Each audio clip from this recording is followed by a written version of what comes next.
m'avait tous dit que c'était une mauvaise idée, mais j'ai décidé de le faire quand même. Je vous ai donc créé un site internet de mon guide du Japon gratuitement. Vous trouverez le lien dans la description et n'oubliez pas d'enregistrer cette vidéo. Vous avez été 100 000 personnes à avoir adoré mon guide du Japon téléchargeable gratuitement uniquement en PDF l'année dernière. Mais comme je suis retourné cette année, j'avais plus de 30 rajouts d'activités à faire dans mon guide et on passe désormais à 101 pages pour mon PDF. Alors qu'est-ce qu'il y a dans ce site? Il comprend évidemment une page d'accueil où je me présente. Dans l'onglet Tips, je vous donne des conseils sur les vols, les transports, les logements, les paiements au Japon, les lieux pour déposer vos bagages, mon budget et des choses à préparer avant de partir telles que le choix entre une carte SIM, eSIM, Pocket Wi-Fi, les adaptateurs ou les carnets pour les tampons et les Goshwin. Il y a ensuite l'onglet le plus important, les villes où je vous présente 8 villes au Japon en tout. Il y a Tokyo, Kyoto, Osaka, Nara, Nagoya, Kobe, Yokohama, Uji et des lieux et activités qu'on trouve un peu partout au Japon. Et bien évidemment, certains lieux et activités sont illustrés par des vidéos afin de vous donner une idée un peu plus concrète sur quoi choisir. Et le reste qui ne possède pas de vidéos, ce sont des endroits exclusifs dont je n'ai jamais sorti de vidéo dessus.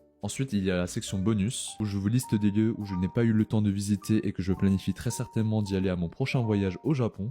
Du coup, pour celles et ceux qui veulent plus d'idées de lieux à visiter, vous êtes servis. Je vous ai aussi donné un exemple de planning que j'ai suivi lors de mes 2 précédents voyages, si jamais des personnes veulent s'en inspirer. Pour les personnes voulant télécharger le guide pour avoir un accès à mon contenu en offline, vous pouvez le télécharger directement dans la section téléchargement. J'ai décidé de prendre un risque en créant ce site internet de mon guide du Japon totalement gratuit qui a pris concrètement 1 an de travail, car je prends tout à mes frais pour la première année d'hébergement ainsi que mon nom de domaine, que je suis si fier au passage. Mon ultime souhait, c'est de garder le plus longtemps possible ce site en ligne, afin de vous partager un guide du Japon gratuit et accessible à toutes et à tous, comparé à l'époque où vraiment j'ai galéré à rassembler toutes ces informations pour préparer mon voyage. C'est pour cela que je vous promets que l'intégralité des dons que vous me ferez, je les réinvestirai totalement dans la survie de ce site. Et pour celles et ceux qui me feront un don, vous pourrez avoir l'opportunité d'apparaître dans la section remerciements du site, avoir votre nom et pseudo et un petit message que vous pourrez écrire lors du don. Je la mettrai régulièrement à jour. Si vous avez des questions, des recommandations de lieux ou des améliorations pour mon site internet, n'hésitez pas à me le faire savoir dans l'onglet contact où je vous ai listé tous mes réseaux sociaux. Merci encore d'avoir regardé cette vidéo jusqu'à la fin, j'espère que ce projet ultime vous plaira. Vous trouverez le lien du site dans la description, donc n'oubliez pas de l'enregistrer. Mais il est également sur mon Linktree disponible directement dans ma bio.